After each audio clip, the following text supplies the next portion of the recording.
Hey, welcome everyone to this week's Code and Cask. We're going to be going over some MITRE attack stuff today because we're making updates to the Empire 6.0 branch that is going to be very cool. Let me see. Let's get this all. Oh, we want this one.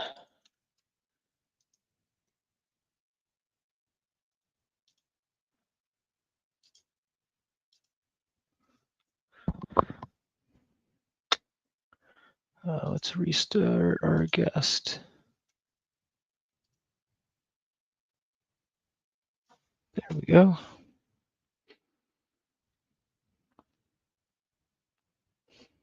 But how's everyone's week been? Everyone, I think it's finally cooled off here, which is nice. It was 80 for a long time here, which is like not our normal temperature. It was awful.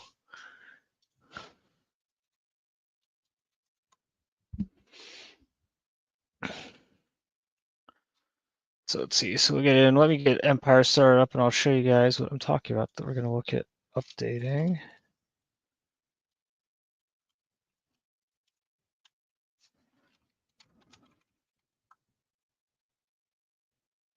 Cool. So we'll go ahead and start Empire.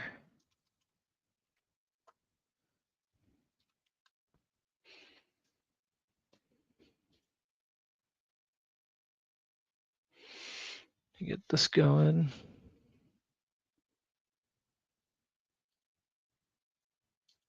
Poetry command.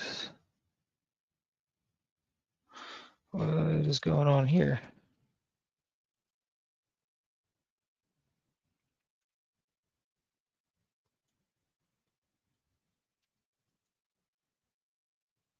Okay, apparently Empire is not installed on my new box for some reason.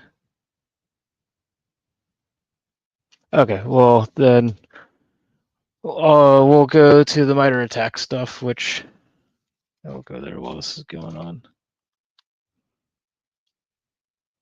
I unfortunately had, for whatever reason, my box that I was going to use for you guys today is not running anymore. The disk got corrupted, it looks like. So it's kind of unfortunate. Oh, to make it further than last time I tried that. Yeah. So there's something wrong with the VM that I had configured for you guys. So let us finish installing, which also means we need to do a PS Empire install here.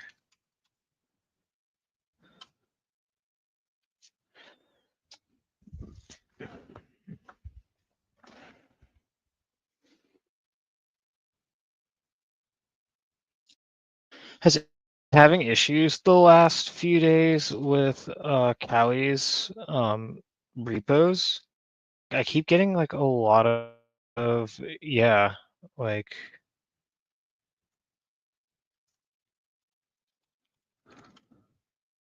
see if this works. Yeah, I keep getting so you can purge the file package, which I gotta remember what the command is.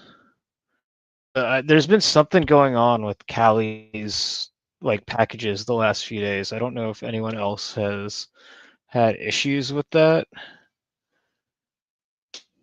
But let me try to remember what it is. Wait, not what I meant to do. And I think we will be getting joined by,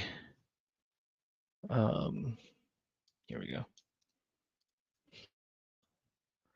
by Coin in a little bit. I think he's just running a little bit behind, picking a from some after school activities.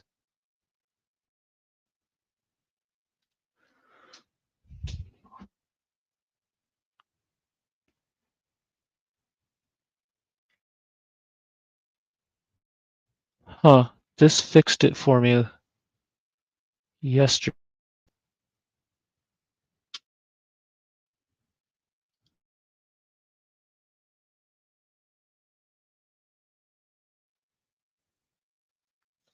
Yeah, welcome everyone. And yeah, Kali is like been really unstable. one of the things I've been thinking about doing is moving like to Ubuntu and kind of maintaining my own like box image. But yeah, so clearing the because I was doing a pen test earlier today on my other box that was up and running, and that one clearing the packages fixed it, but now clearing the packages doesn't seem to have fixed that either.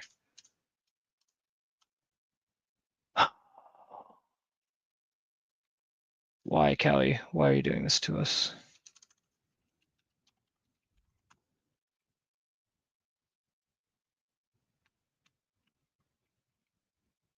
I am not familiar with what fish shell is, to be honest.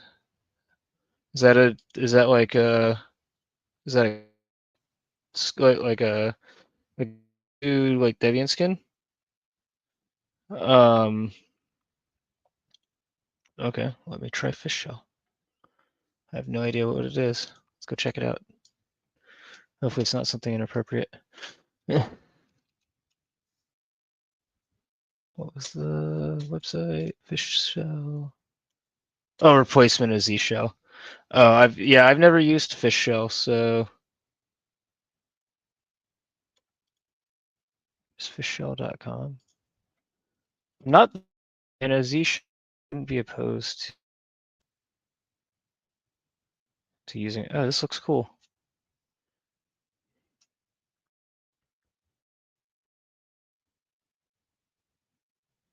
Yeah, I'll have to play with this. Let's see if we can get my. But going back to what I was gonna say before about MITRE attack stuff, I figured use this. So if you're not, I assume pretty much everyone is familiar with how MITRE attack stuff works, where you have all of your techniques. Where's the? There we go. Where you have like all of your different tactics and techniques and stuff. Empire has most of its modules tagged in there, but we did it a few years ago, and we did it quickly, and now they have like all these sub modules and stuff. And so as part of the 6.0 thing, we're trying to go back and re-update those so that as we move more stuff out, and we're trying to start using Empire more for day-to-day like pen testing stuff, that it stays up to date and has like all the stuff. And things is if everything's tagged like this, it becomes much easier to generate reports, like build like an Empire deep report generation and that kind of stuff.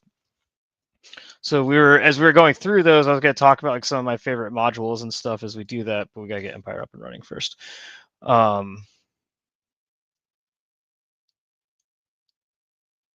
What is this non-free firmware transition? It says there's a new link.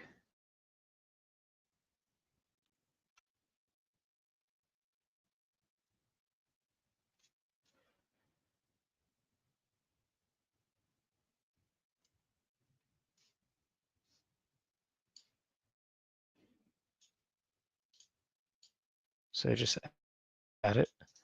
Why would a new copy of Kali not have this added?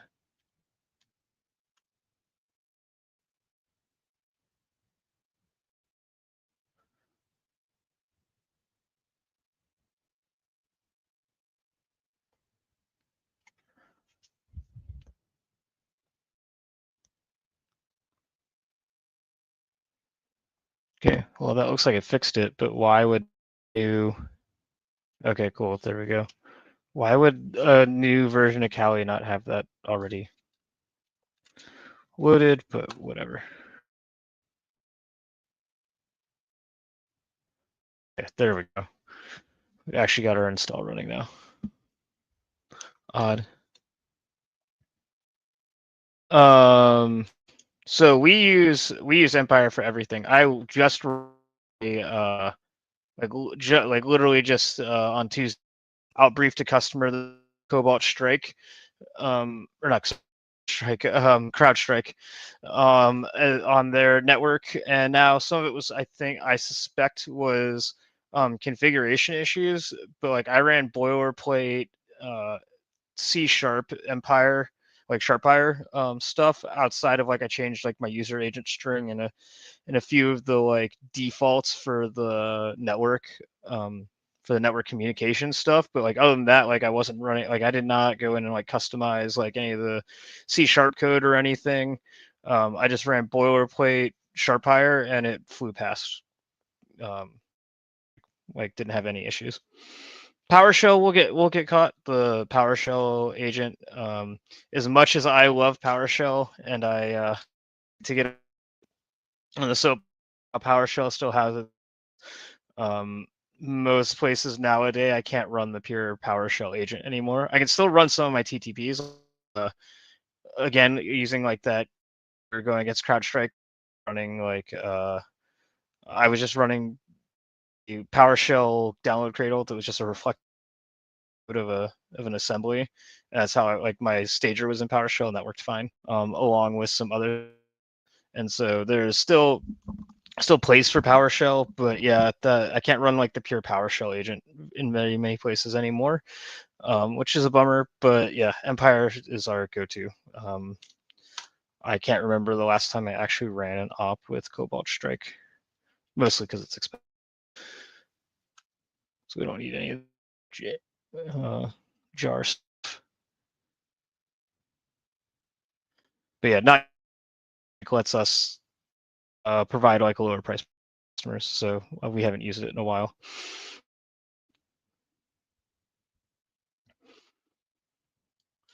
But let's see.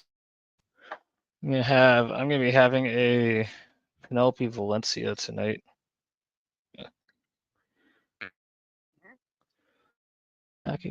Kelly in a. I would have to go look at what that is. That's a good question.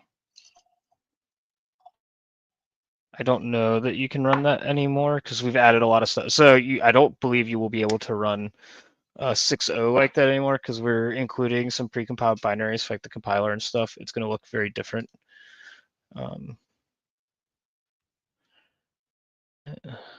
So we will see.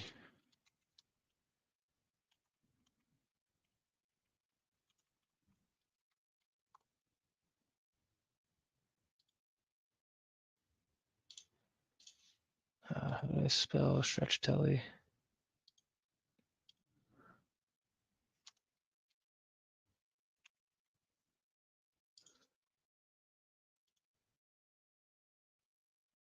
Let's see, what is this? Oh yes, you could run Empire like that. Yeah. Yes, you could run Empire this way. Using space like this. Yes, you can do that.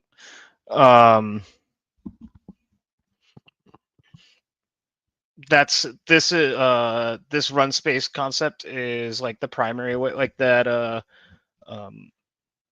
the script block smuggling method, like thing that we published over the summer. Using a run space from C, the way that you should be using that technique, trying to use it from within your own PowerShell. So you use the script block smuggling instruction to build the ASTs in C# and then execute the PowerShell code so that you don't have the actual script block smuggling code in your PowerShell code that shows up in the PowerShell logs. So yeah, so you could do run things that way. I saw it say code space, and I thought you meant like trying to run it from like a GitHub code space and using like GitHub as your C2 thing. Okay, we're almost done installing here.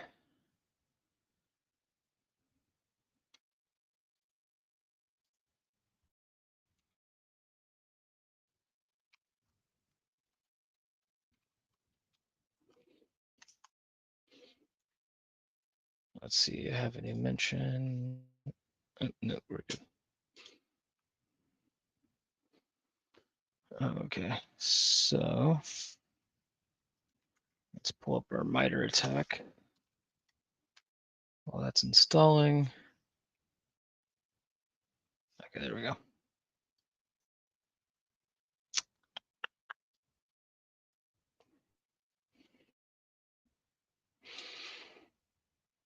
Yeah, so like we'll be doing like some of this active scanning stuff. We have these in Empire. Um,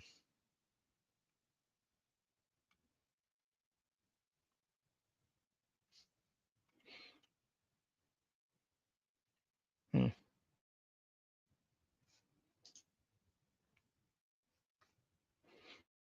Oh, they're doing external. Okay, not internal scan. Yeah, so we won't. Some of this will first development, but we'll be mostly in this initial access execution persistence side of the house over here.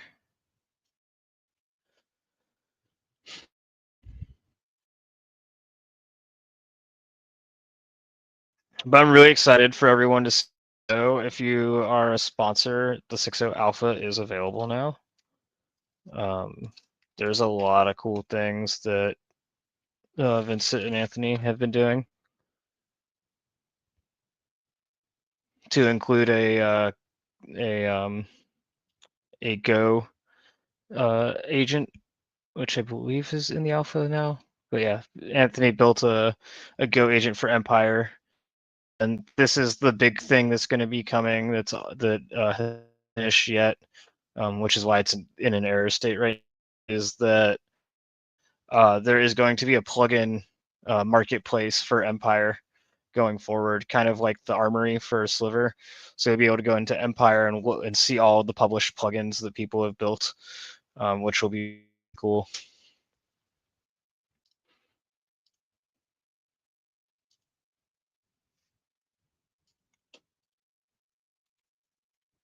Yeah.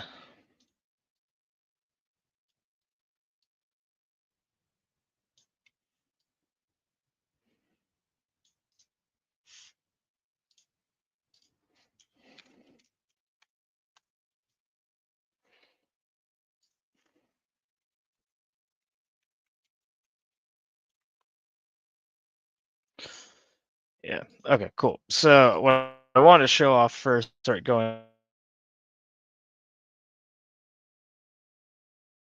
checking things here, but if you go to the modules thing, see that everything's tagged with MITRE techniques on everything. So like it's like this ESOT is something that we need to add a tag, have a MITRE attack tag on it right now. So we'll need to add that.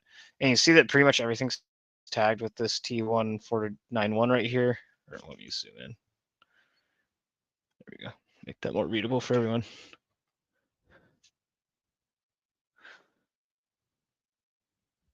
No, so Empire is not, as of right now in 5.0, have everything built in.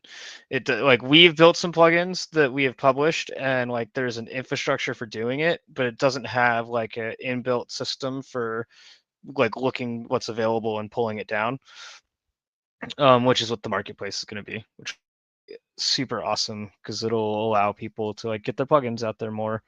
And the way the plugins are built, like I'm trying to work on one that we worked on like 2 weeks ago that I still haven't made a lot of progress on time, is like integrating so that you can access like the all of the in packet scripts from within Empire, not because you have to, because it's still going to run under the hood like through in packet, and that's all local, but just because it's annoying to have to go like juggle like 3 screens, right? Not be able to just do everything from one GUI inside the attack tool. So it'll be really cool once I get that one working. It's just turning out to be more of a challenge because Impacket and Empire have conflicting dependencies. So I'm having to solve that problem of trying to integrate it to run in Empire with conflicting packages. There's some like pipx stuff that I'm trying to get working. But so if we want to go look at technique in here, we can click it. So that 11491 is defacement. And so this just displays a balloon reminder in the taskbar. Probably fine to call it that. And Rick Astley and Get Swifty are like troll exploit stuff, so that's probably fine. Same with all these. These are just to be kind of annoying. BSOD's kind of a more is going to be more of a like malicious. It's not really a defacement, right? It's so we're gonna actually kill a process one, and here's another one. Like this invoke process killer is definitely not like a defacement. We're gonna have to go figure out. We're gonna have to change that one as well. I need a way to track what things we have actually updated, modules we have not. So let me make an Excel spreadsheet.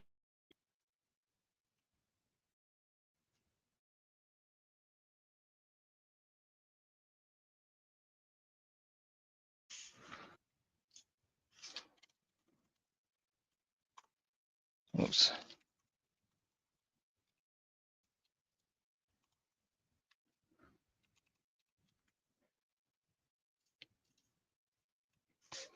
Probably more efficient way. Okay.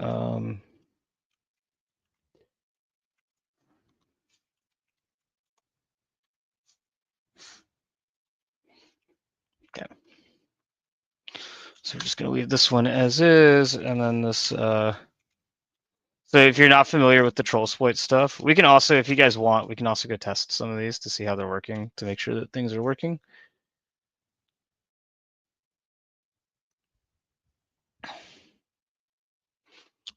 So I just got asked, like with all these TTPs commands, is there a report you can run? So already tagged. So when you get, yeah, here, let me open this and I'll show you how currently.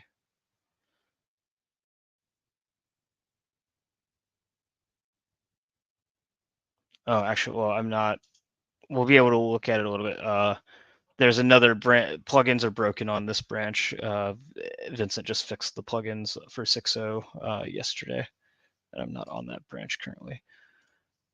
But let's go launch an agent and I'll show you how this works once this gets started up.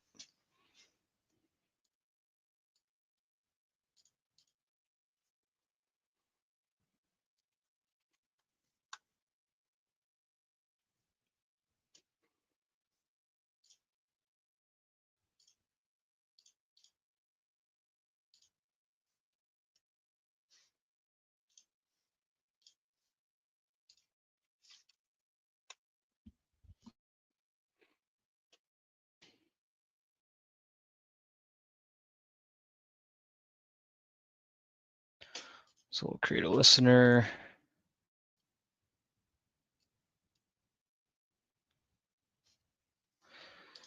I know this is like, so when I was talking about, like, I just used this against CrowdStrike and it worked fine. All I changed when I made it was this default profile right here is like super well known. So any network evasion tools or monitoring tools will be able to flag it because it's like a well known. And these two things together are really well known empire pairing.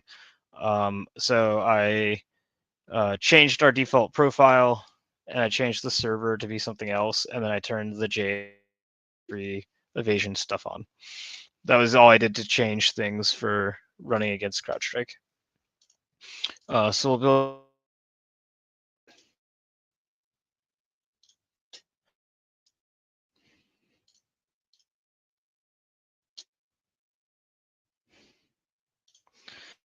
Turn the base 64 off.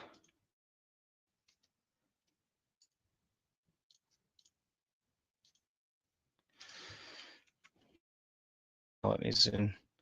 And so this payload ran against CrowdStrike. Just like it did not block it. Like it just ran. It let me just do download data and reflectively load the assembly. It was perfectly happy to let me do this.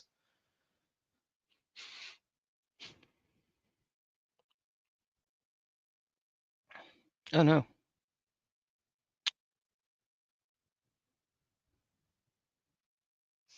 That usually indicates that security settings are on.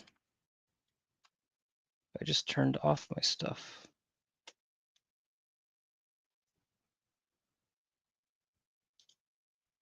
Wait, why did it turn back on?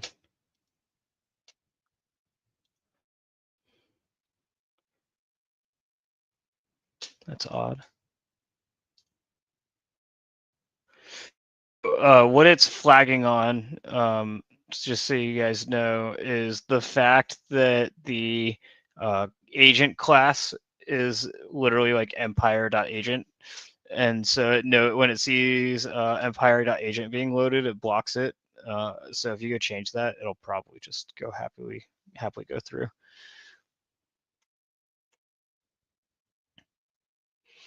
The pen test I was running, I did not use a redirector because it was a white, and they provided us a jump box direct into their network to run things through.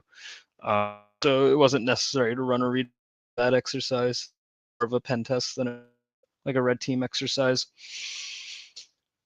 So just to find as many problems and spread as far through the network as possible in the like we had. So we were not worried about like setting off like the detections and stuff. Like I just brute force ran like Bloodhound to find out because they just want as much information as quickly as possible. So we go to agents. We'll have this. I can run some commands like who am I or a BOF that does the who am I, which is the better way to run things.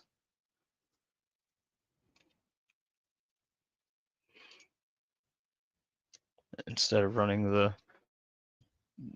get you flagged. So we go to tasks, we'll see it, and then you don't necessarily see it here, but it should be. We go look at it.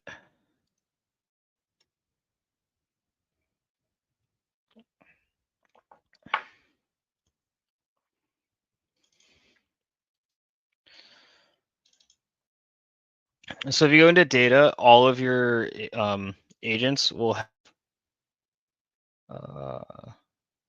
just the wrong spot.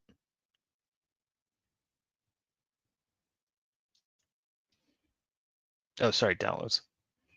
And you go into logs, you have these logs, which are your listener and your Empire server. And then the agent has its own agent log that you can see where like it ran things. And then the report generator can grab the module name, and like I said, our version is, or this version has the stuff broken that we're working on fixing.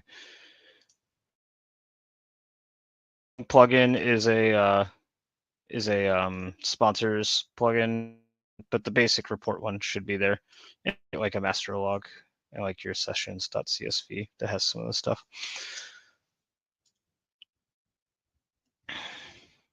But so we'll go back to our modules. We'll look at a few of these things. Let's see.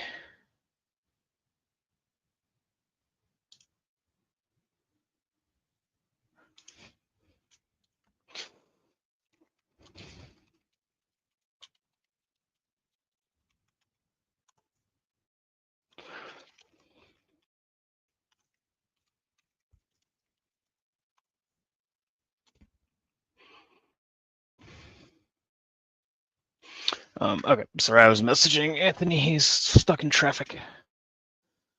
But so we'll go through this. So the Ghastly one's probably fine. The Get Swifty. Unfortunately, this is not the most like exciting thing to do, but it needs to be done. Like if you're ever looking for a way to contribute to not just Empire, but like any open source project, these kinds of things, but you're not like necessarily like a big coder, like these are definitely like these kinds of things are definitely a way to contribute without having to learn how to do like all the coding and the source code and all that kind of stuff. Because in here, what we'll go do in a second, stop this before we start doing it easier.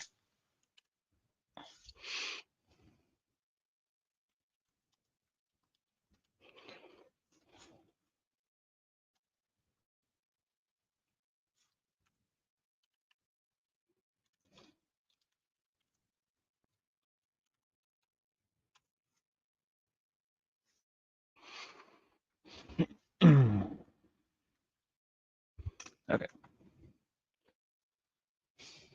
So every module has a YAML associated with it, which is where these things are. And if you click on this, if we click on the, should let me.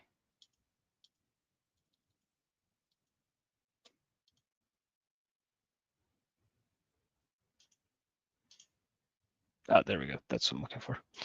All right, so it's PowerShell Trill Split.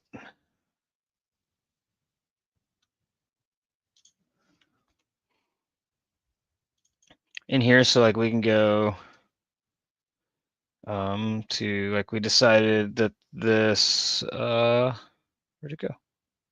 Invoke bsod is now missing. Oh, it's down here. So like invoke bsod is probably going to, probably needs a different tag because you're actually killing a process, or like crashing the computer. So instead of it being tagged with, or is bsod just missing a tag? Oh yeah, bsod is missing the tag. So let me open one that has a tag.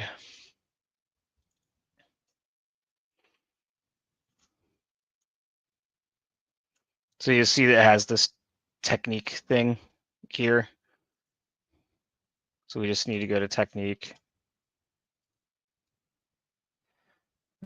And let's see let's look at our MITRE attacks and figure out common. So we're probably gonna go with account or impact of some kind.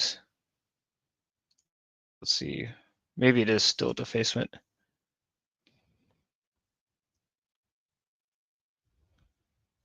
And what are their sub techniques? No, let's go with, we're gonna go, I think that's not quite the right one we're looking for.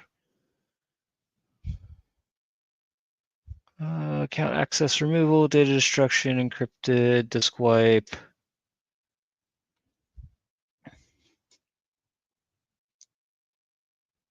Network denial service. Endpoint denial service. We'll probably go with this one.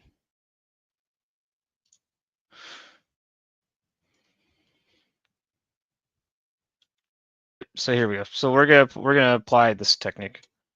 So we're gonna call it T1499. Go add it to here.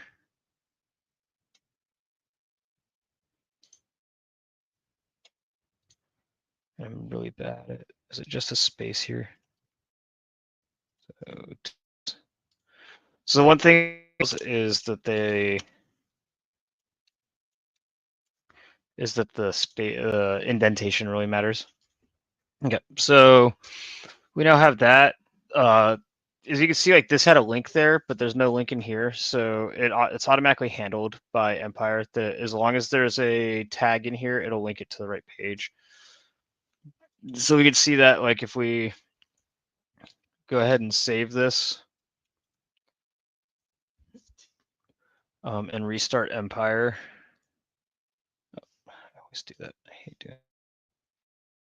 Actually,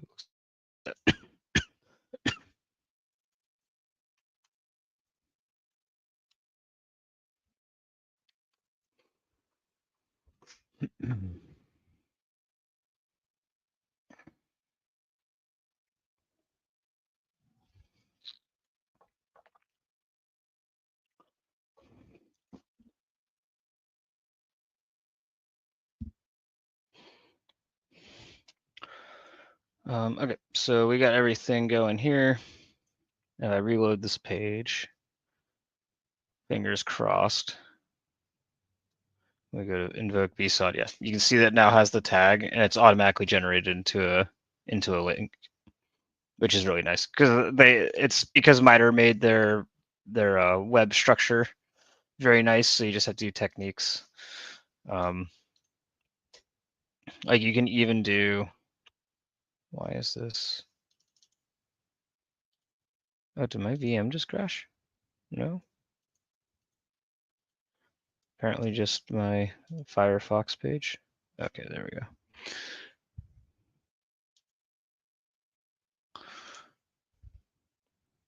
Yeah, so see the sub techniques are a little different. So I don't think that's fully implemented yet, but we'll probably implement that as part of the 6.0 update. But for now, at least has the parent level ones, which is really nice. So we're good there. So let's go back to going through these. Do the ASCII invoke message.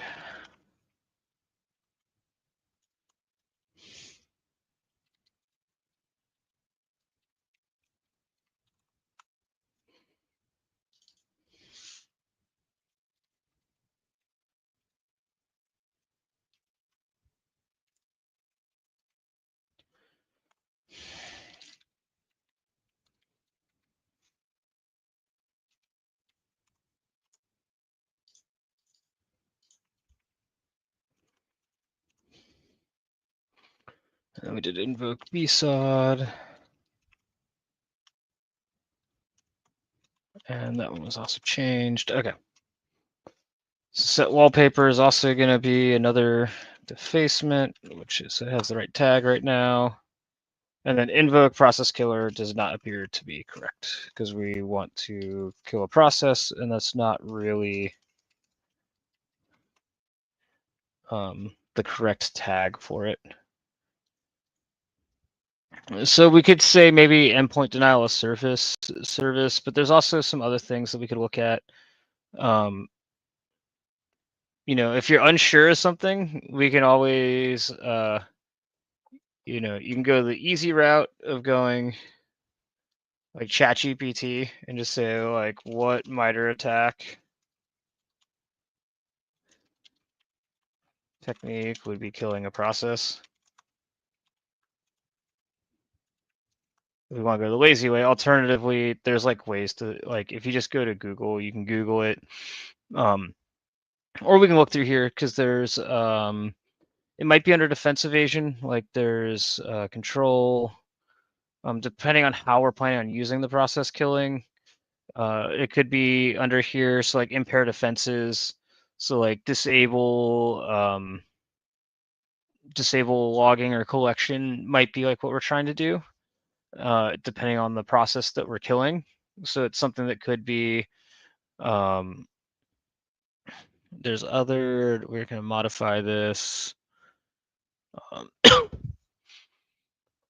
So process injection, so a couple of different ones here. Probably not anything we're doing here. Rootkit, template injection. So probably nothing else here that we'd want under this. So probably not defense evasion, but maybe under execution. So like we could be using native APIs depending on how the invoke process stuff is. Like we can go look at the actual code for this. One thing that gets a little challenging with this tagging is that, like, so this native API thing, like a huge chunk of all of the modules in Empire could be tagged with using native APIs. So we try to limit it to things that are informative to the customer or the blue team or whoever you're giving the report to, because using native APIs, unless you're specifically trying to tell them that oh, your Windows Defender stuff was really good at blocking my PowerShell until I tried to use native APIs, and you're not collecting on native APIs, so we were able to go around things. Like outside of telling them that every module that you used also used native APIs doesn't give like a whole lot of information. And in particular, like even telling them like you use native APIs to go around stuff is not all that useful, because unless you're hooking the APIs, then you have to know which APIs specifically they're hooking, and then it becomes kind of a rabbit hole that gets into, especially when you're giving reports to people that aren't offensive security experts. Like you can kind of just get too much information overload. So it's just something like if you think we're missing something in a tagging, that may be why we didn't do it that way. But let's see. So let's see what was our answer on ChatGPT. So they're saying T1102.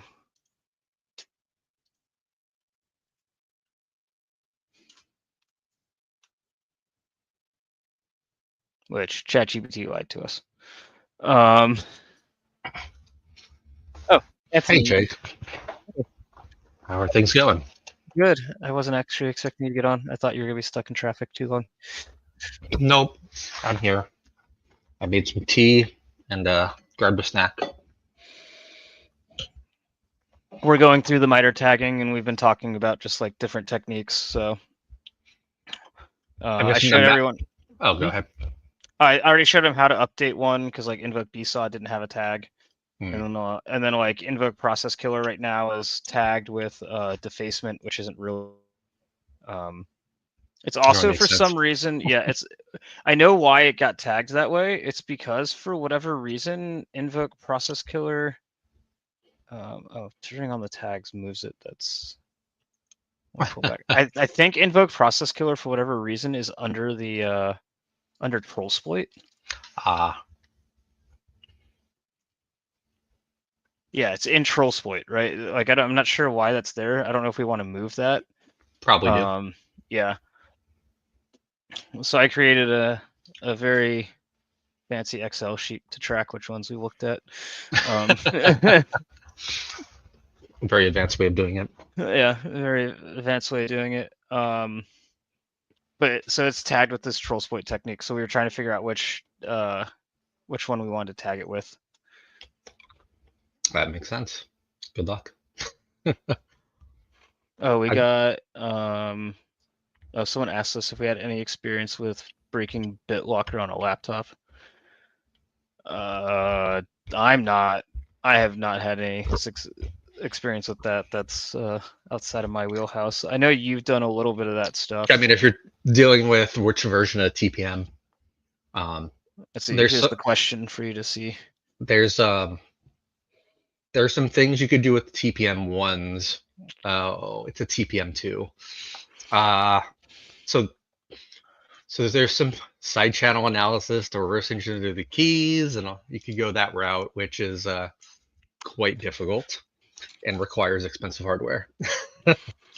And gets into like we're actually having this problem on an assessment we're doing right now of like time in a test, right? We only have so much time on a test because the customer only pays us for so many hours, and there are things you can do, and there are things that you should do, and then there are things that an adversary can do when they have unlimited amount of time. And so like unless you've been specifically asked to try and break the TPM, that's probably falls in the could do, but maybe not the should do thing for use of time. Yeah, Certainly fun to try. Not easy. Yeah, I linked a paper of how somebody did it, but it is quite intensive. So if you don't have a device that can like measure voltages or electromagnetic radiation, and then be able to correlate those with time, it gets very, very difficult to do. So, yes. my other job is in academia, so I do see these things, and but they do require a lot of hardware. Huh, that's interesting.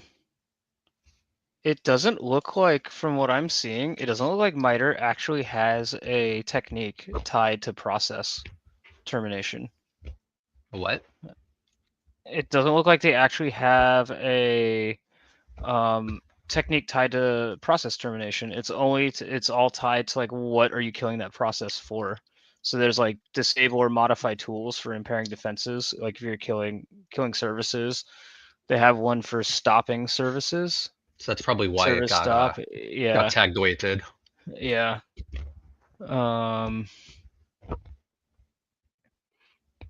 Which is interesting.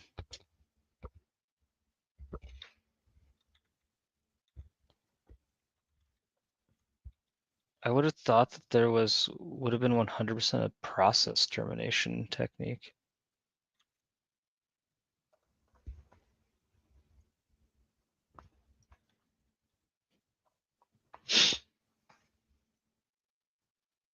Create or modify system process.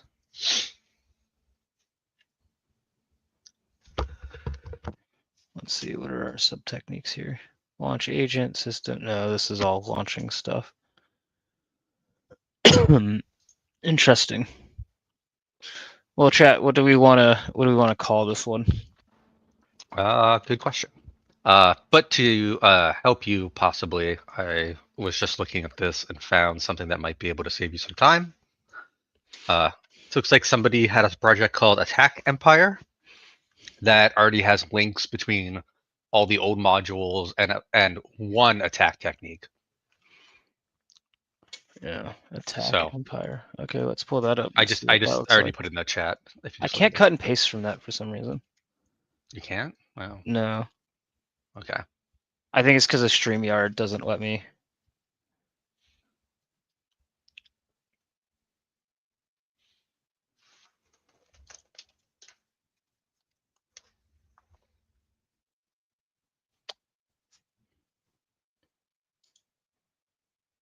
Is this the one? This looks like the one.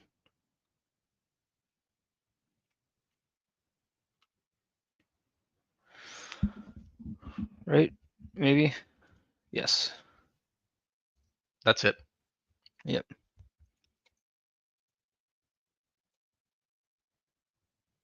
So let's see what they called it. They were any better at it than we were.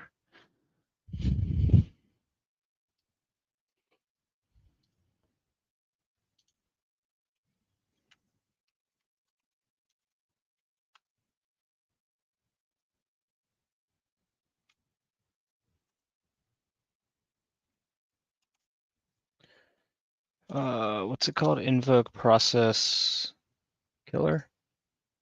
Yeah.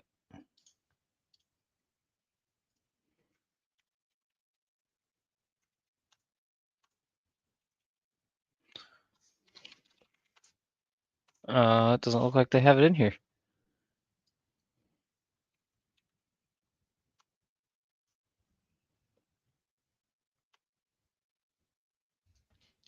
Might have been one that Controls. got added later. How old is that? That project's not that old though, right? 6 years. Oh. Maybe it did get added later. Well, that's unfortunate. Okay.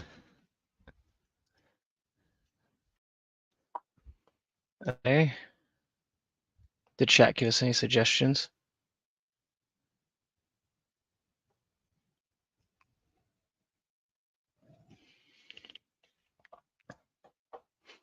There's only 260 modules categorized, so there's a good Oh yeah, chance they didn't do all of them. yeah, And I don't see anything for Trollsploit, so if it fell under Trollsploit, definitely not then. yeah. So I guess we'll go back to picking one. Do you want to go with we'll go with service stop, I guess. Close enough. Good enough for government work.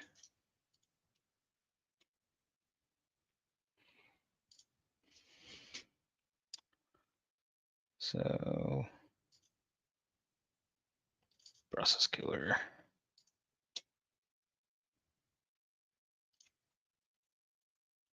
I showed off how it like auto links links for you and everything in these, which is really nice.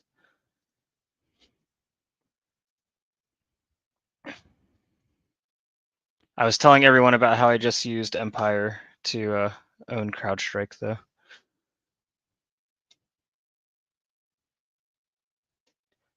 Oh, did I lose you, Anthony? I'm chewing on my dinner, so I'm trying not to My do it bad. in the microphone. Yeah. Okay, so wait, 12, 14. Huh. That's odd. Another mismatch. No, it's just linking us to the wrong spot. Well, are they sub techniques? Is that why? I don't think so. Was there a dot? Nope. Okay. Man, my Linux box really doesn't like Firefox.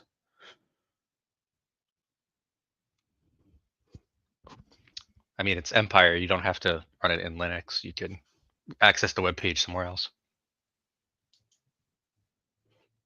That's fair. That's a good point.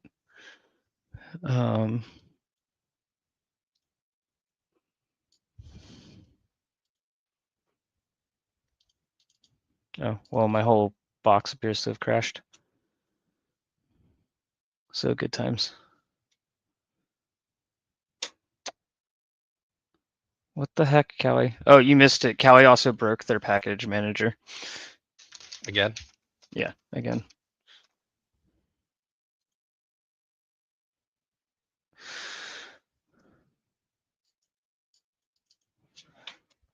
Like you couldn't even run an apt update until we went and fixed it. Like kind of broken. that's nice. Good for them.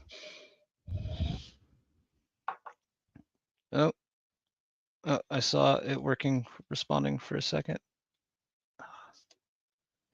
I just need to know what the IP address is. Wait, hold on. I mean, that box looks like it's toast. Here we go. But we got the IP address right here.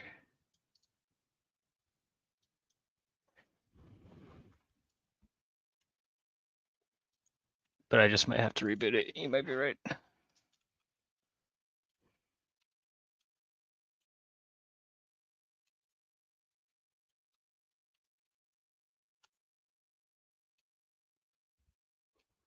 Yeah, I think that box is toast.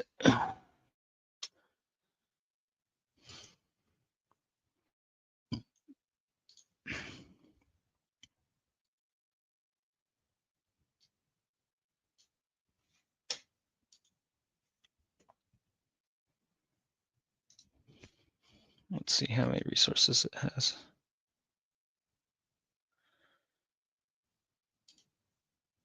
What the heck?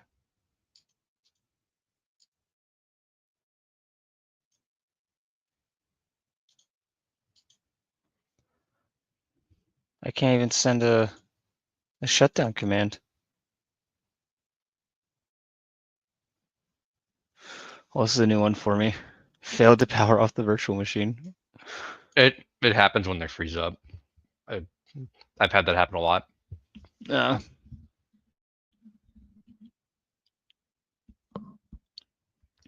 If you look at the resource utilization, it was maxed out. Yeah, What do you I'm have? trying to. What sort of resources did you give the box in the first place? Oh, it only has 2 gigs. That's why it's freaking out. That would be why. Yeah.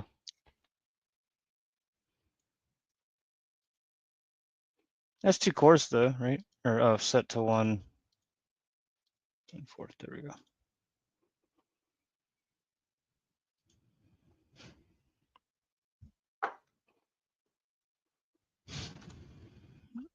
Oh.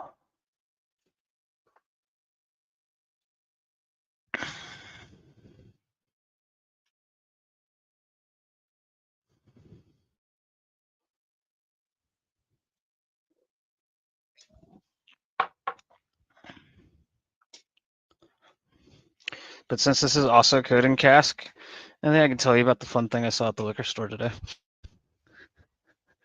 Which was all of the like really expensive brands that are like mediocre whiskey are all on sale for like half price. Now like the whiskey boom has definitely ended. And Oh, so that's there's all good. this stuff sitting on shelves now that like no the places can't sell. And like they have like these $100 bottles that they're trying to sell for $40 and no one's buying them. They're still just sitting there. That's fantastic. That's good to hear. I mean, it sucks for the the store owners, Yeah. but all the people that were going in and just flipping bottles of bourbon is finally over. Yeah, and there was like an entire shelf of bookers, which I haven't seen in a very long time. I think I haven't seen that ever. Yeah, Oh, okay, wait. I did see that. Last time I saw that was 2017. 2017. Yes, Oh, at because I went on base. on base and I was at SOS. Ah, So down in Montgomery, Alabama.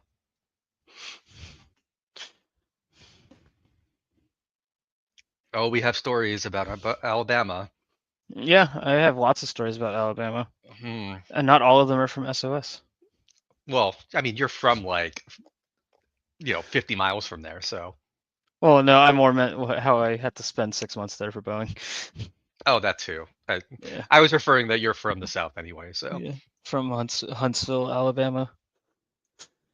Huntsville, Alabama is a very interesting place to live. No one's ever, if you've never been to Huntsville, it is actually kind of interesting to visit. It's where NASA does all of their R&D for a bunch of stuff. And then there's also Redstone, right? Yep. Redstone. Redstone Yeah, Arsenal. Yeah. Redstone Arsenal is where the Army does all of their testing for like missiles, which is also fun or interesting, depending on your definition of fun. Right. It is an Okay. interesting fact that the Army runs all that stuff, like Yeah. like all that.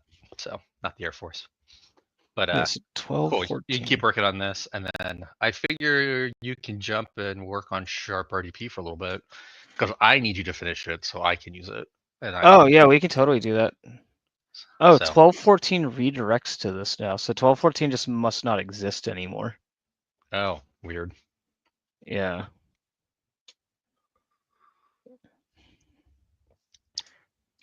So we want Yeah, this unsecured credentials, which is this T1. might need Yeah. some scrubbing on all the numbers. Sounds like a great Uh, project for an intern. well, I was telling people I was making the if you want to contribute to an open source project but don't know how to code pitch that we always make to people. If you contribute, I will get you access to the private repos and you can check out all the 6.0 stuff too. Yeah. I'll tell you what, if someone does all of the scrubbing of the MITRE attack techniques, there might be a special prize that I send you to. Oh wow. I don't know if it's legal to send strangers bottles of bourbon, Jake. I'm just saying. I didn't say it was going to be a bottle of bourbon. I mean, there's a good My chance that it would be a bottle of bourbon, but I didn't say it would be a bottle of bourbon.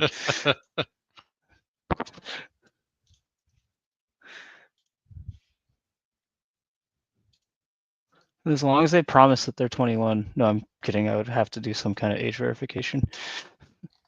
as long as they promise. That is verifying, right? And you're no longer responsible. Yeah. Unless they're like 15, and then you're in big trouble. Yeah. That's why I would have to actually do some kind of legitimate. Just send us your social security number where you can trust us. Oh, I don't know that this is an unsecure credential or credential dumping. This is just credential injection. I don't know. Let's jump over. You guys want to look at sharp RDP? That's gonna be way more interesting than debating whether it's T1002 or T1014. There's only so much MITRE stuff you can do. Is there a branch that you have the sharp RDP stuff on? Nope, it's gonna be off 6.0 though. So Okay. just work off that. Like, do we know that this code even works? Yeah, because I tested it on the Okay, range. you did test it. You did test it. Okay. So you'll have to. So things are a little different in 6.0. You're gonna pull that project into um, the Empire compiler project. Okay, hold on. First, I was gonna clone it down just since I've never used this project, so that we could at least see how it works. Okay. Now there's some weird nuances like Yeah. commands can't have like certain quotes and like all those things. So What like can't have certain quotes? the command that you give, Oh, um, to sharp RDP. yes, because it Yeah. uses quotes, so you got to be careful which quotes you use. So and it doesn't accept the what's the backslash to like exempt them. So that messes it up. Yeah. And then So it all the issues you were running into when you tried to build your own VNC viewer. yes, exactly. And then it also doesn't accept base64 encoded commands. Wait, what? That's problematic. Yeah, so I'm just letting you know all the issues I came across. So you're saying we have to go fix those in this project? I mean, you can. I figured out a way to get it working, so I'm just gonna leave it at that. Wait, you've what? Why are you telling me that I can't do it? Well, I'm telling you what's broken. I'm not gonna go fix it. You said you figured out how to fix it. No. I figured out what works. Oh, what works? Oh, okay, gotcha. Um, I can just run .NET build in here, right? What? I can't. It's so tiny. Oh, I'm trying to here. Hold on. I will make it bigger, but I was just trying to run .NET build, but they don't have the file in the Go main. go go one down. Yeah, no, And I know where to go. I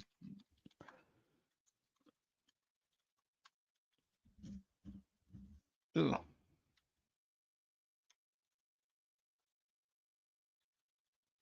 Hmm. I don't. I think .NET Core is only installed, Jake. How are we running things in Empire? The Roslyn compiler is built into the Empire compiler. Oh, right. Yeah. Oh, and then I installed 6, not the other one that installed the SDK, not 5.0 that installs the SDK. Okay, I don't think it so would have mattered because .NET Core is the only thing that runs on these. So on like Linux.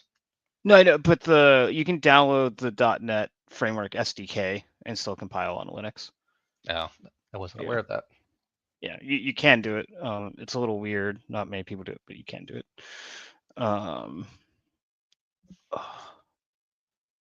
You can download the .NET. Okay, so how are you telling me to clone it into? Let's just put it into the Empire repo then.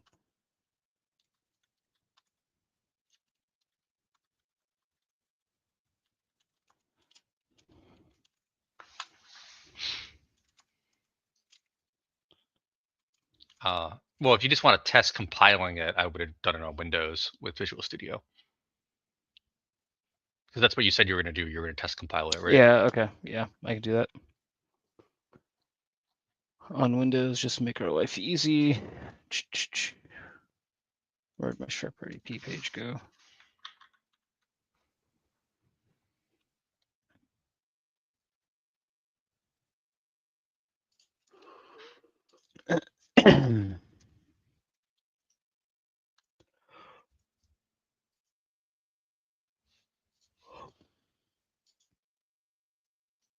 Did you see my message, Jake? No, I did not.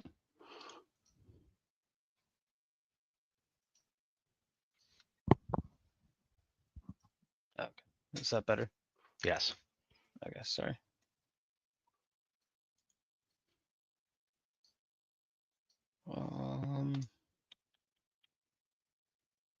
Yeah, we want.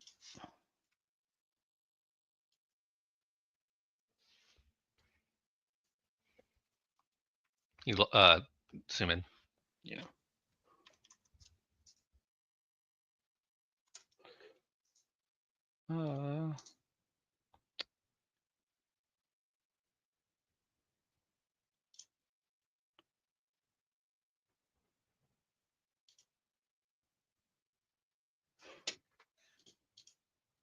Wait, I can just control. Yeah. I was Yeah. wondering what you're doing. I always forget which one I can and can't do that on because it doesn't work in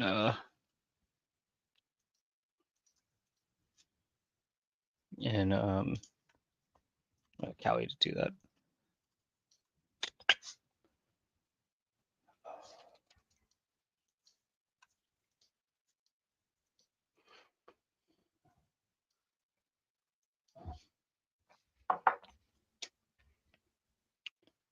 Sure, you're gonna kill it. That's okay.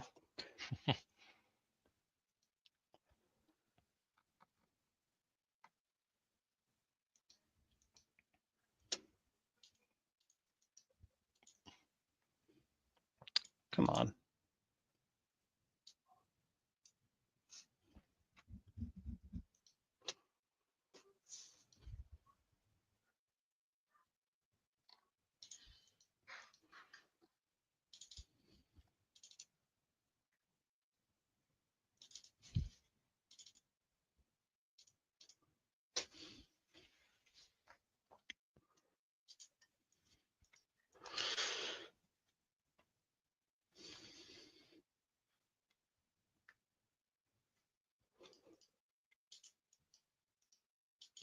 Okay, so it's loaded.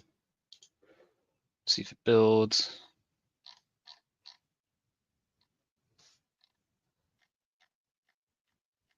What doesn't it like about that?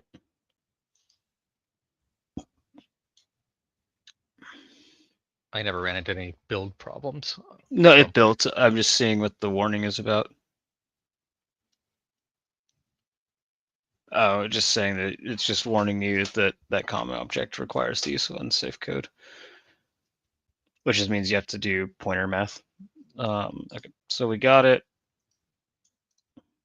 So how do we run this? You type sharp RDP.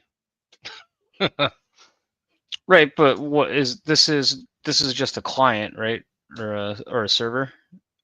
Well, it connects to an RDP server, so you'd have to have RDP set up on something to connect to. So, if you're trying to test it, I guess the easy way to test it would be to pull up a range real quick. Not just use a local box. I mean, you could use a local box too. Okay. As long as it has RDP turned on.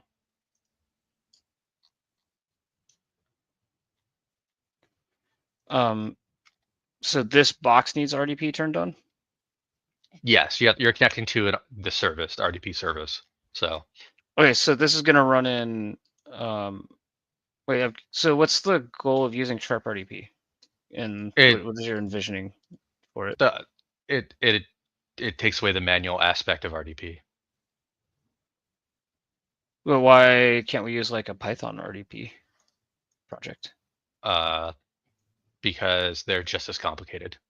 Okay, that's fair. And they can't run through Empire very easily. Okay. Unless you know something that I don't know. Right, because Sharp RDP is not running on the Windows box, right? It's running on our Linux box. No, it's running on the target. It's a lateral movement technique to move to another box. Okay, I'm just gonna follow your instructions on how to use this so we can test it, because I'm not following. So if you have a machine on a network that you've attacked and compromised, and you have another one, and that one has RDP, how do you go from this box to this box? Oh, so this is like without lateral movement? Well, no. Okay. Why not just use proxy chains and use like free RDP? How do I automate that? Because remember the goal was to do it without having like human interaction. That's a difficult thing to do when it's free gotcha. RDP. Yeah, I got you. Now is it all starting to make sense? Yes, it is all starting to make sense. Okay.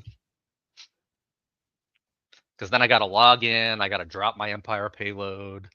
Right, yeah. You got to do all the steps. I was trying to eliminate the steps. Funny thing though is if you actually look at the code, he has it scripted where it does all of the steps that you would do, like with like C# commands. So like he is moving the mouse, he is opening up like run, he's doing all those things in that project, Jake. Okay. So it's still doing those things. It's just they're already scripted. Okay, so this box is now, so we want the compiled script on our Windows box now? Or on our Linux box? Windows. From this Windows box, okay. Yes, because you're going to connect as if you're the target, moving to the next target. Gotcha. Windows to Windows. Windows to Windows, gotcha, okay. Oh no. They got deleted? Yeah. Windows thinks it's sketchy.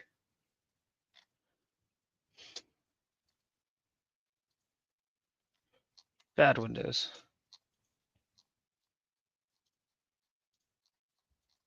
Why does Windows think everything that is fun is sketchy? Good question. Okay, so we're gonna double click it. Do I run it or do I need to run it from command line? I'd run it from the command line. Okay. Unless you don't want to see the output. I didn't know if it had like a GUI or anything attached to it. I guess that wouldn't make sense to have a GUI attached, but No. sure. Do I need to give it a box or can I just run it and then it'll prompt me? It'll give you No. all the options that you need. Yep. I'm trying to find how I made it work last time, so give me a second.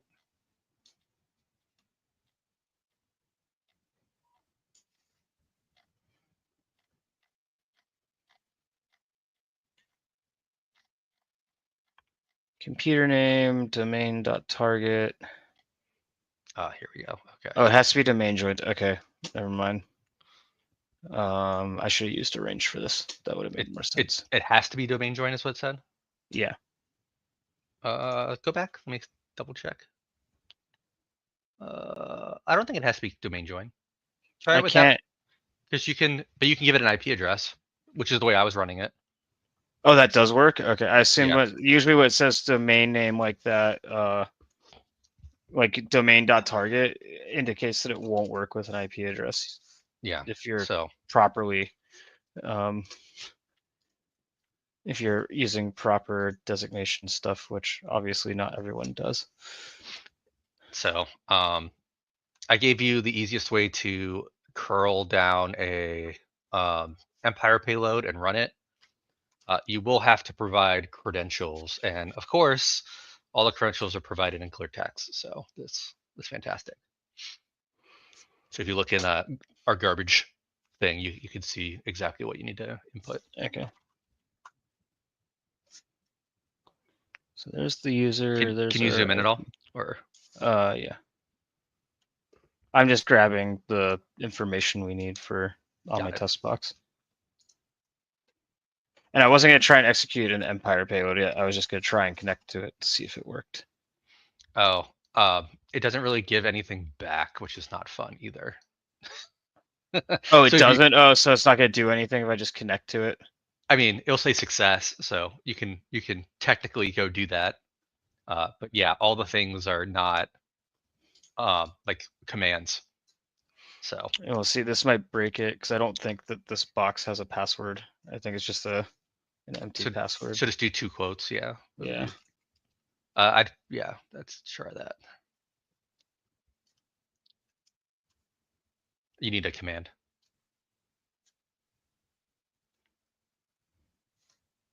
Oh, okay. No, that's not the command. Command. It said exec right here. No, that's not what that is. There's a command called command. Oh, okay. Let me grab your garbage thing. Your garbage. So it's not like HVNC. So HVNC, I've tried to build my own version. It takes a lot of work. So the way HVNC works is it's a hidden desktop, obviously, hence the name. But it uses a bunch of Windows APIs to like do the interactions because there's never actually a desktop visible that allows you to like move mouses and whatnot. So it's very difficult to build one. I tried to do one in just .NET and I failed miserably and gave up. So you got it like 70% working. Yeah, except for you couldn't do anything. Yeah, you can see the screen. Yeah, it connected and that was about it. So 516, whatever that error is. Try to do just user. Don't do all the stuff in front of user. Okay. And then I think it's blocked by the firewall.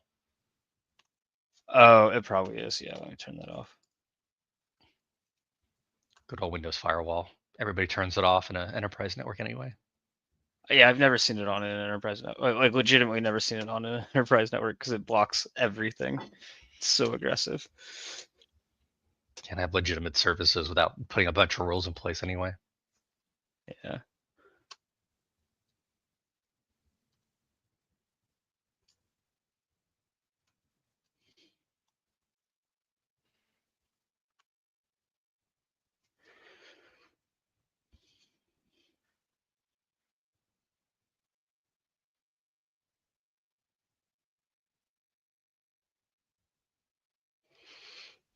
Guessing it failed again.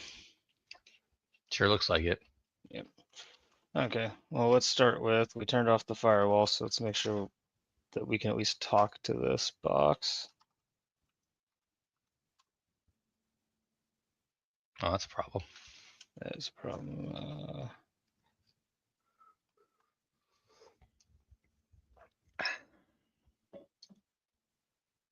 That's not the your IPv4 is scroll up. That's one of them. You have multiple. Yeah. That's 175. Yeah, but I think that's my actual local area. Okay, so this box is not on the same subnet.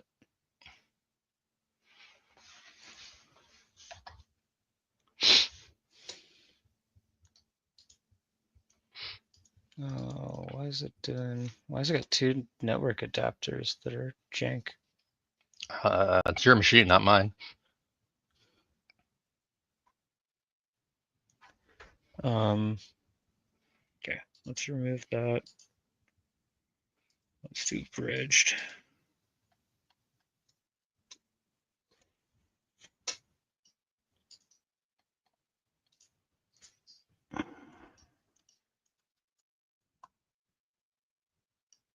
That looks more right. Sweet.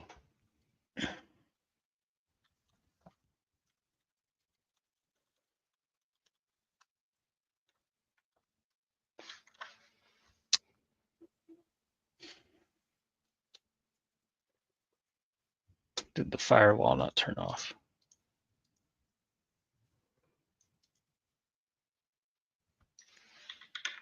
Oh, let's just make sure the firewall is off on all settings.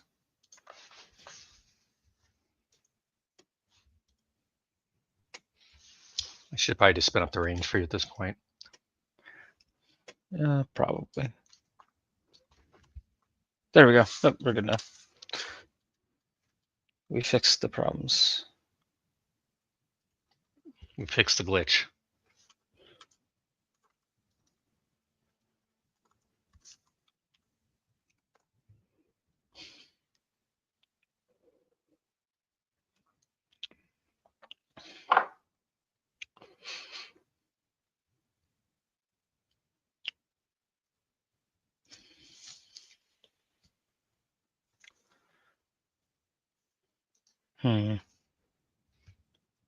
Okay, well, let's try and verify what my password is.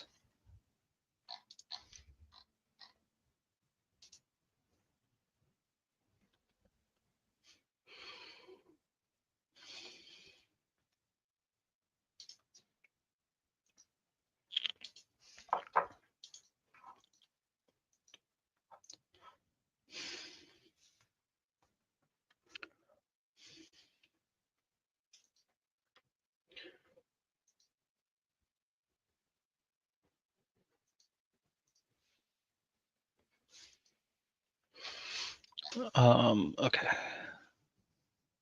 Oh. Wait. What? I signed out. Oh, yeah, it definitely doesn't have a password then. It's also possible that this does not know how to use a computer without a password. That is possible. Yeah. Oh, whoops, that's the wrong IP address.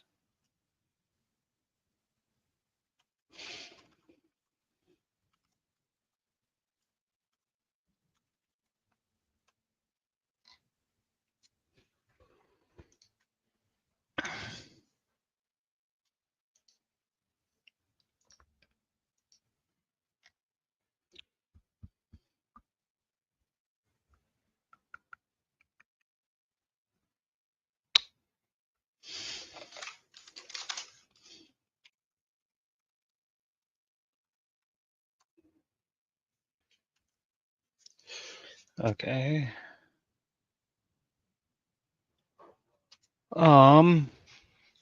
Yeah, let's just go to a range. Okay, And not I'm keep dropping it a link, but don't click on it yet. Okay.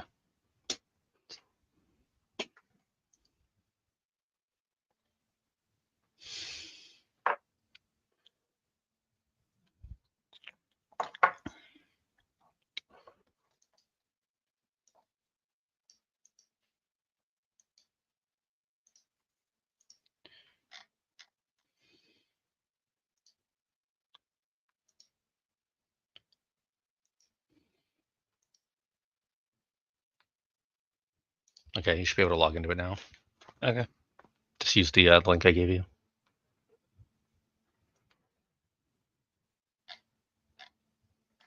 Yeah, 1 second.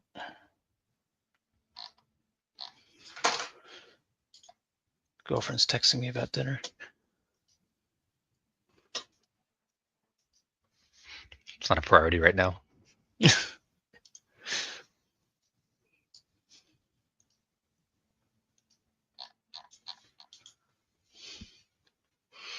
Let me in.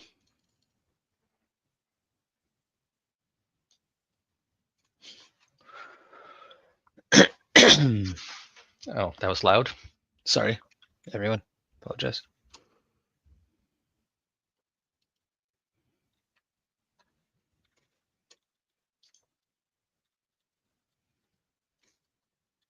There we go.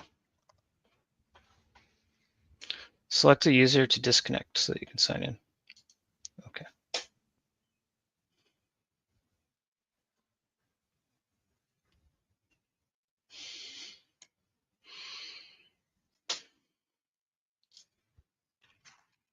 So are you using the tool now, or what?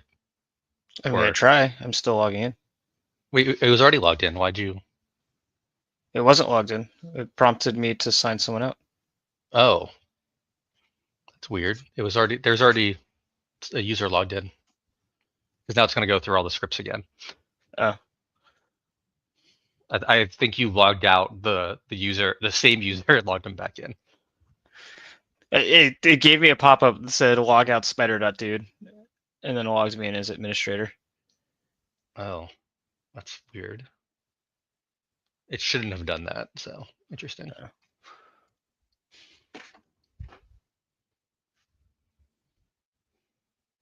Huh. Can you make it bigger? It's really hard to see everything. Yeah, I will. I will. Oh, that's something we're gonna have to think about, Anthony. What? That means the credentials are embedded here. We already knew about that. Oh, yeah, that's true.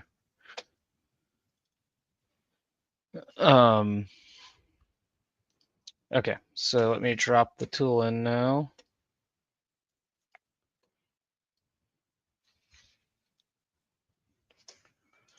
And which computer am I pointing it at on the range? The exact command I already gave you. Oh, that command. Okay, fair. Because this is where I tested it. No, there's the guacamole I'm looking for. RDP. Okay.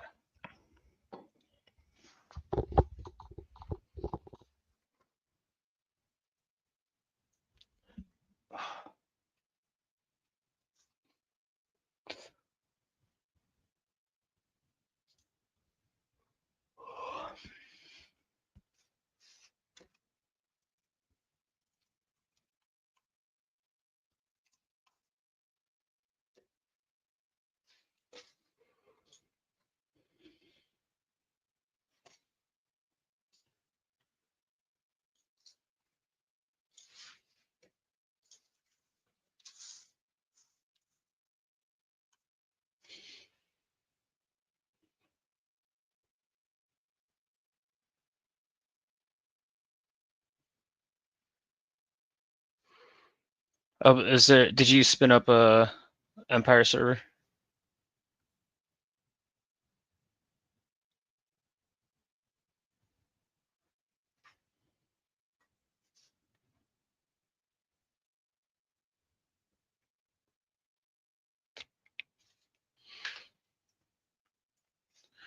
Logon error.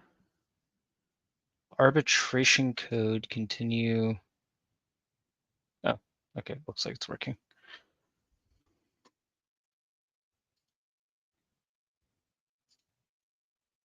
Can you zoom in, Jake? Oh, yeah. It's really, really small. Or maybe I can't. Nothing is happening when I try. That stinks. You're gonna have to do like the keyboard shortcuts. There's a way to do it this way. Well, while you're working on that and I'm spinning up this Empire server, we have a question. Somebody asked about Empire's BOF support. So Empire does support BOFs. So all the ones that you found from ATT&CK, as well as some other like random projects, there's a bunch that are already incorporated into Empire. You can run BOFs. The format to actually run them and build them is slightly different than you would find in as part of a CNA script in Cobalt Strike, but we're in the process of updating all that. We're gonna, instead of using runoff, which doesn't seem to have a lot of support, we're gonna swap over to the cough loader that ATT&CK built. They have a C# one that has it wrapped that we can run everything in. So hopefully we'll get that implemented over the next couple months. But right now they all work. Once Jake shows us all off, he can show you the BOF stuff, which is kind of fun. Okay, well, I zoomed in, but it's not. It made it worse. It made it worse. If I type, then we can see better. Nope. No.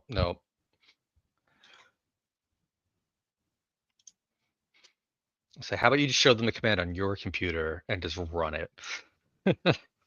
That's also something we can do.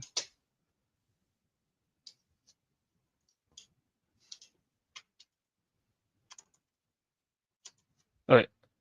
Success. Is that readable for everyone now? Yeah, it's much better. Okay.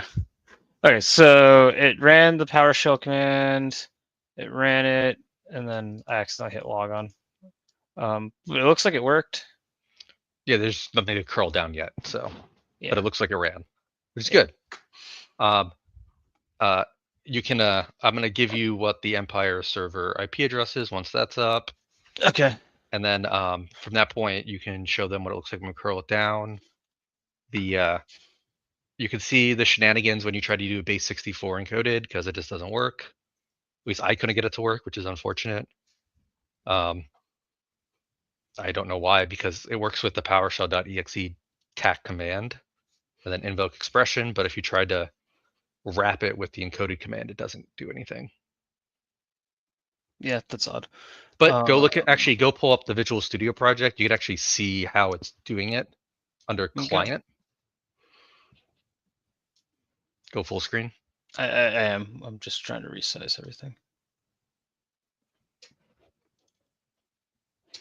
And scroll down a little bit more. Yes, these are all just structures. The CRDP connection, task. And then you'll see start to see the shenanigans as you move down. Which, good for him to figure it out. Like, this is essentially what I was going to do. But he built it already, so I'm gonna take that as a win. So once it logs in, connection. there you go, login complete. And then it literally does like mouse clicks and everything. Privilege. Oh, send element when R down. Yeah, when R up. It's like a buddy script, which is kind of funny. And you're like, oh, okay, this is how he's doing it. If exec with command.exe, exec with equals PowerShell, exec with PS. Then you wouldn't have to type the PowerShell.exe at the beginning. Yeah, but that definitely won't take encoded commands if you run it that way. No, I was trying to do it without the. I didn't do the exec with, because when you don't do exec with, it opens up the run thing, and I was like, this isn't working the way I want it to work. So you might get it. It might take the base 64 encoded if you do the exec with CMD and then pass the PowerShell TAC encode. TAC. Yeah, you can try it. The server looks like it's almost up and running for you, Jake. Okay. So you can use that address that I gave you. Yeah. And you should be able to connect to it. And then you can give it a shot. Let's see, run type. Oh yeah, they're just doing it like straight keyword. Oh man, that is some jank. Hey, how else do you think you're gonna do it? You tell me. That's fair, but that is there's no other way to really do it. There's no injection channel like you can just like throw code into to make it run through RDP. It's just not a thing. So like the only thing you can do is send commands left arrow, up arrow, it's basically enter. a bunny. Yeah, it's basically a bash bunny script. Yep. So, hey, it works. That's all that matters, right? Yeah, I mean, it's not like we haven't wrote stuff like this for like our like when I did the Right. VBA C2. This one, somebody's like, I thought they were using the underlying APIs to do the RDP commands. I mean, they are to make the connection, but once the connection is established, it's just keyboard inputs. But you know what? If it works, right? Yeah, That's so how the there's not offensive a community works, yeah, well, there is no like if you think about how RDP works. yeah. That's what I already said before.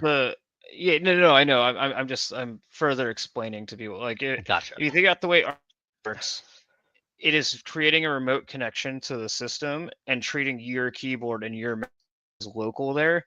So the RDP within Windows on the box you're connecting to is what is converting the API calls.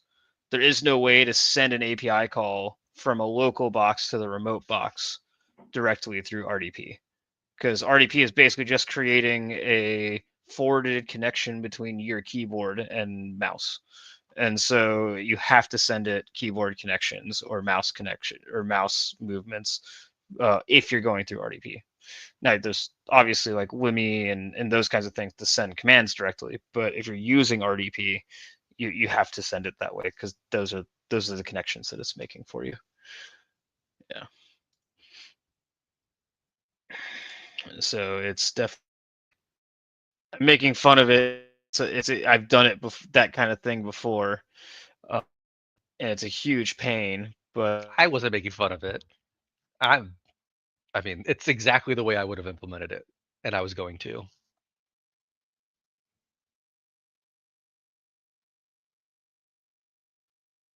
You there, Jake? Oh, you're frozen. Hello? I think we lost Jake.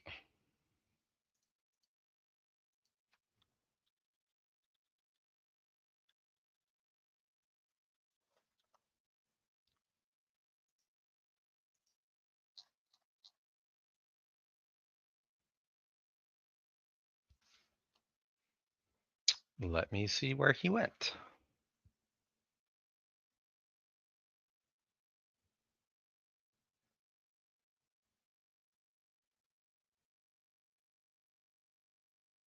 Oh, yep, he's gone.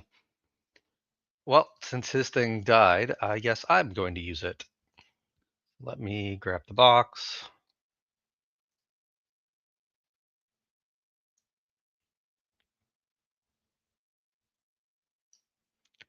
Okay, then I am going to grab. Oh, you like the jacket?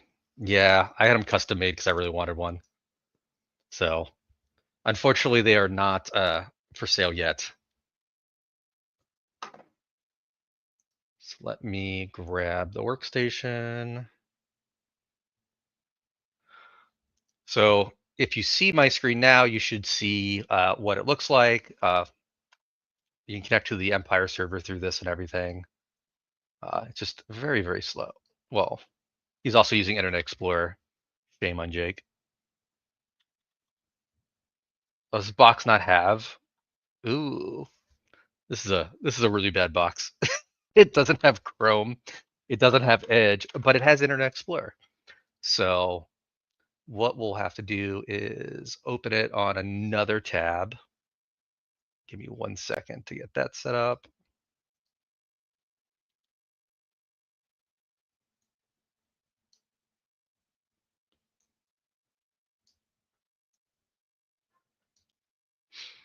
So what you can see on this one, once I figure out how to swap, I can do extra camera. No, that's 2 cameras. That's not 2 screens. Stop that screen. Go to this one. So we can go into here. We can open up our web browser, which is always incredibly fast. okay, I'm back. Jake's back with his fantastic internet. Yeah, dude, I'm calling AT&T first thing in the morning. This is getting ridiculous. I've never had like a stream die. Uh, before like Well, that, but yeah, I mean, I'm you've been run going video through it for like conference 2 weeks. now. I know, but I've never had a stream die. Like it's always just been specifically Zoom, but now it's Yep. also everything So else. if you go into Empire, like I was saying before Jake interrupted, you can go Sorry. in and generate all the stuff. This is the part that Jake was going to take and walk through before he cut out. So if you go in here, you can actually grab the base 64 encoded commands. So like if I generate a listener, download it, this is going to be base 64 encoded, just like that, and we can try to inject that in using sharp RDP. There's another way to do it, which I did, but we'll see if Jake's way works. So Jake, if you want to take that and then go back, the other box only has Internet Explorer, and StarDef Killer doesn't run through Internet Explorer. So Oh, okay. Did you drop the command for me, or which box is that? it'll be Workstation 1. Workstation 1. Oh, okay. Yeah. Let me just log into.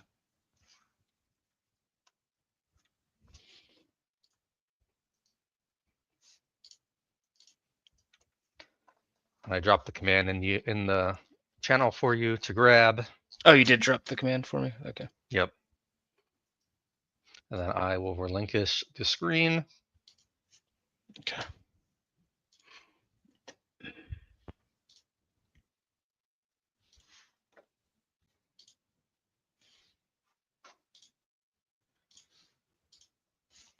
Okay.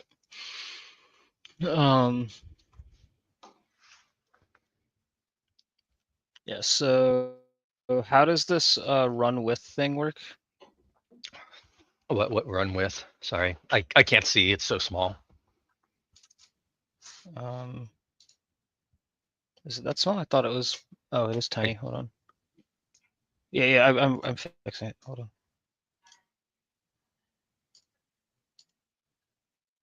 Big enough for now? it's still pretty small, but I guess we'll manage. Okay. No, I can make it bigger. Now it's really big. Oh, You're good. those are my only options. Oh, I need to see the sharp RDP options again.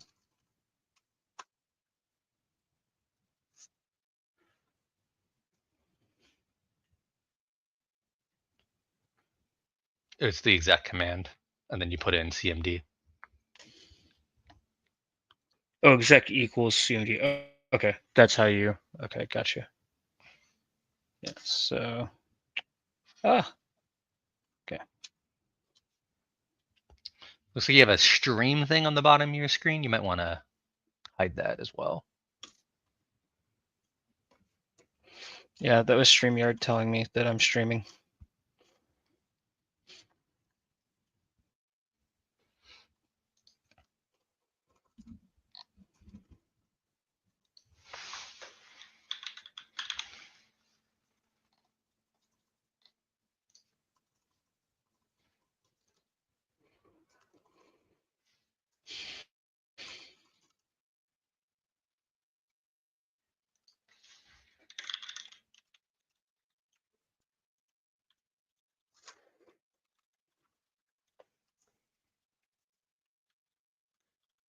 Uh-oh.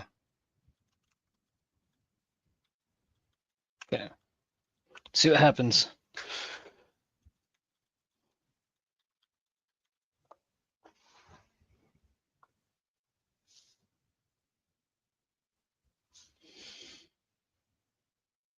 Well, now you got to go back to the Empire server and see if you have a connection. I mean, I guess I can do that for you. Let's see.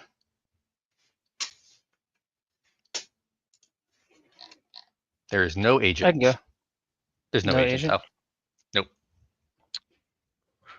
Hmm. Oh, okay. You kicked me out. Oh, my bad. But the connection didn't die. The RDP connection's still up. Yeah, it's not supposed to do that either. It's supposed to complete regardless. That was why I had it written the other way. Okay. Let's see, did anything hit the It didn't look like it staged at all. No, it didn't stage at all. Do we need to run it base 64 encoded? No, I gave you a command already that works. Oh, yeah, okay. You mean the one I already have? Sorry, my bad. Also, it looks like a threat was detected on your computer. I know, that's because Windows Defender turned back on and it doesn't like the RDP, the sharp RDP on my box that I compiled. That's that what it flagged? Yeah.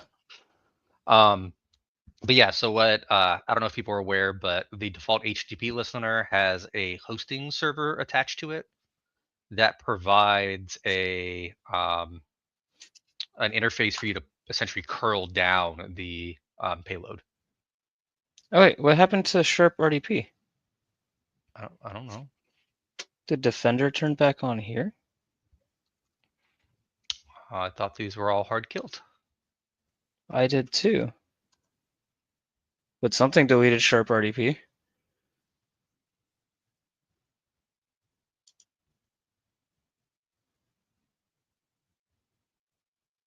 Yeah, it's off.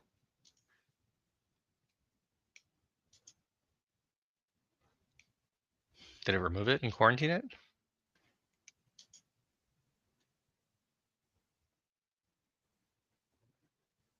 Yep, With Defender off?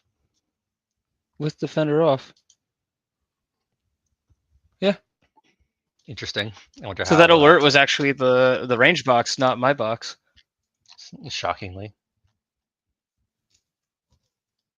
Huh. So I wonder if it the reason we didn't get an agent callback was because the Defender killed it. I mean, I never got one using that command, so. And I Yeah. never got But the file deleted either. Yeah, but I'm curious if that's why it hung and then we didn't see anything. No, it was Okay, doing so that it's back now. regardless Just for out me. of curiosity. But yeah, Okay. give it a shot. I Just mean, out of maybe. curiosity, I want to try. Yeah.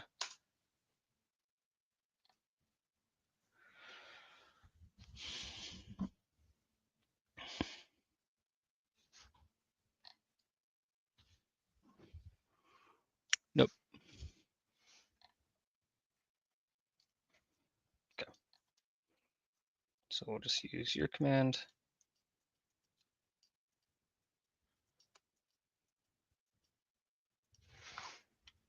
Oh, it failed that time. Which one failed? It says SSL errors logon failure. Is this box domain joined right now? Check the bottom right. Looks like it. Like scroll over and see if it says the right network name. What's it say? Internet access. No, it should say phony.local. So it's not joined properly right now. Do I need to reboot it? Probably. Okay. But the Yeah, this previous ones box. were working. What do you mean previous ones? It's weird. Like the previous time I ran the command, it was fine. Well, then try again. Maybe it's stuck open because it failed that last time, which is why it's That's failing. probably. Yeah, that's probably the Also, case. yeah, Yeah, just let me reboot the box. but you might have to reboot the domain controller too. Like I think it's the domain Oh, controller really? needs to be rebooted, not your box. Let me go reboot it. Don't reboot that one. Okay. Oh, I already clicked reboot. My bad. Too late. My bad. I'm not good at following instructions. We know.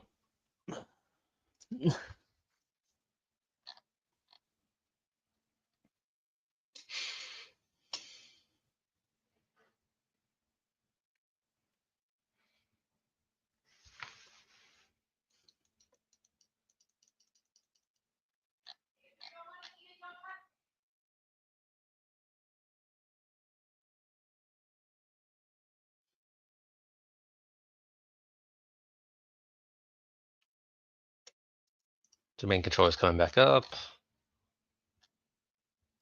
You probably can't I log probably in have to until the wait to DC log up. in. Yeah. Yeah. Yeah.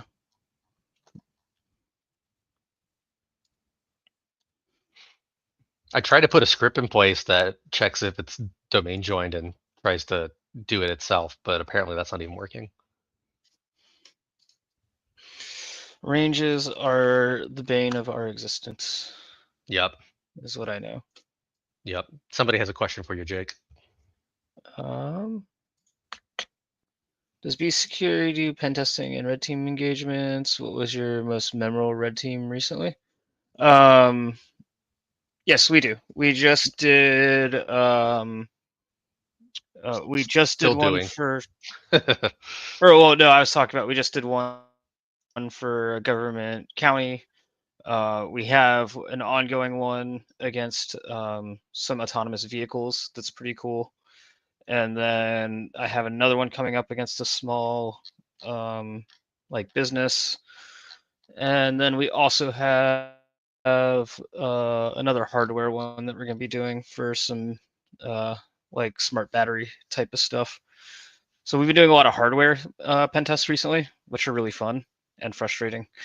Because when you're doing Sure. like small manufacturers and people that are trying to help you or trying to build like their new like autonomous things and that kind of stuff, a lot of times they're using like custom stuff. So it's not that it's necessarily done well.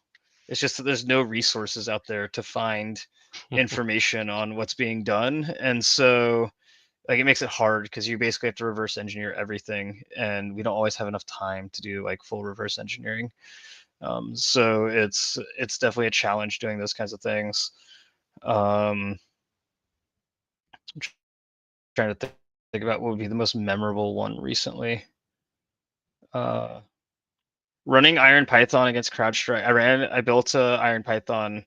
I built us a custom Iron Python ransomware simulator, and we got to go run that on a network recently, and that was pretty fun. It totally like crushed the network because it can't see anything that's going on inside of Iron Python. So like none of their security tools detected on anything. I was a little surprised because I went really aggressive. I encrypted like the whole box. Like they spun up a box specifically for us to just nuke to see if like if you're gonna run like ransomware simulations, especially aggressive ones, where you're not just encrypting like a couple of files they pre-place for you. We always tell the customer just spin us up a box that they don't care about, and so we can just like nuke it and see what happens. And so like I went super aggressive and just like encrypted literally every file on the box. Like the box wasn't even going to run anymore, and their security solutions caught it when I tried to do it in PowerShell and C#, but when I threw the Iron Python stuff out there, it just totally like did whatever it wanted. So that was fun. I don't know if you have any memorable things you want to talk about, Anthony.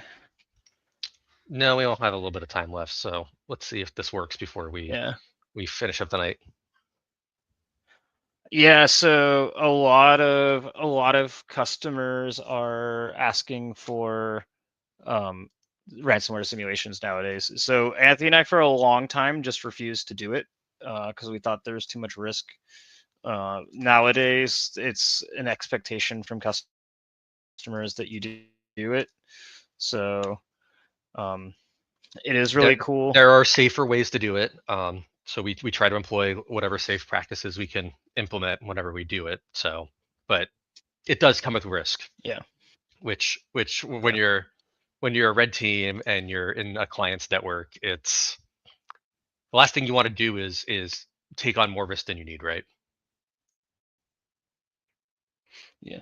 So like the most fun way is what I said, where like if you're at a big customer that's well established and has the like resources to go stand up boxes for you that you can go kind of ham on it and just see, no, why is it still not working? That's so weird.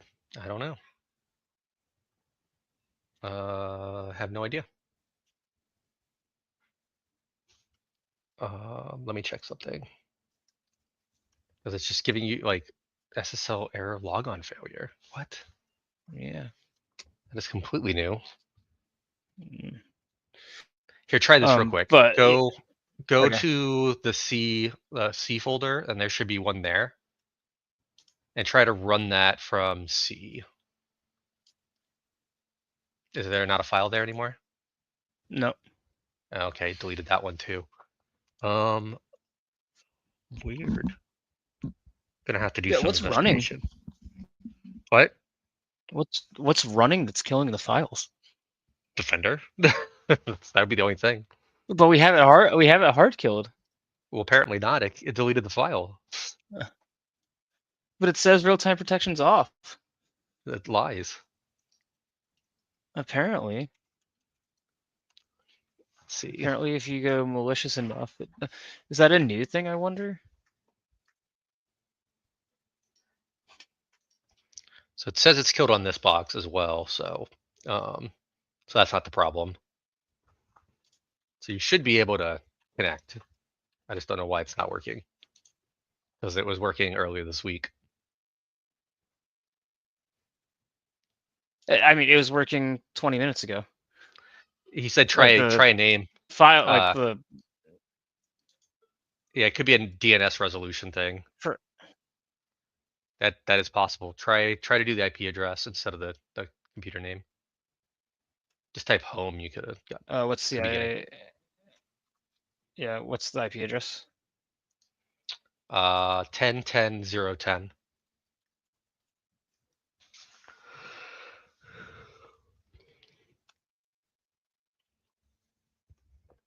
Nope. Well, still. What is this error? I don't know. Yeah, good question. Go look it up.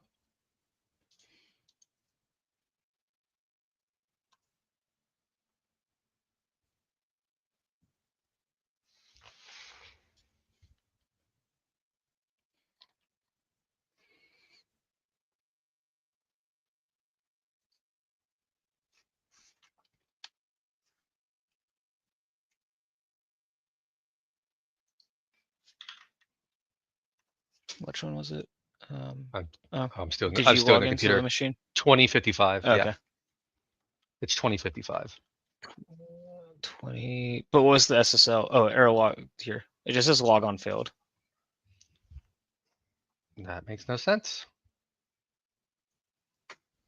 I don't understand. Oh, hold on. My girlfriend is locked out. Give me 30 seconds. Sorry, Jake's a disaster tonight. But yeah, it looks like it's failing because of some unknown reason. I'm not 100% sure why. Because it was just working and the credentials are working. So unless something got changed by accident.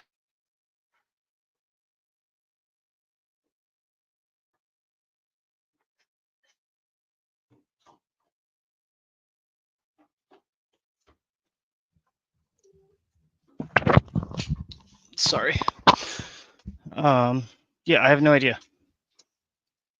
Yeah, I did try to connect with the plane thing and it seemed to be working. I mean, I didn't put the password in, so there's a chance that didn't work, but I am going to give this a shot and see if it works before Jake takes control back.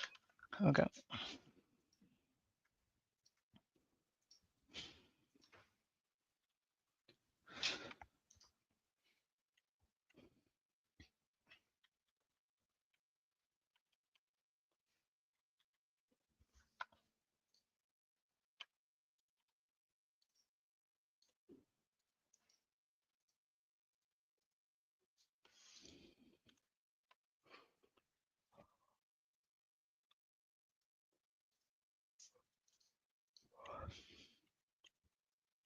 Let's see, did anything get messed up? That's the next question. Password looks correct. That command looks correct. Maybe we broke the range. I mean, I don't know why you include we in there. It totally worked when I did it though. When you ran it just now? Yeah, you can take the box over again if you want. What the hell? I think it's just user error. I The don't. issues, I did. the issues I between cut the and pasted keyboard. the. I disagree. I think the issues between the keyboard and the chair. That's the same command I ran. It's a layer 8 problem. You said it's not supposed to hang like that, though. It is hanging, but at least it's running. So it Did we didn't get an stage the agent? way it was supposed to. No, No. but Okay, I well, think I I have guess to I fix can something mess with else. this. Okay.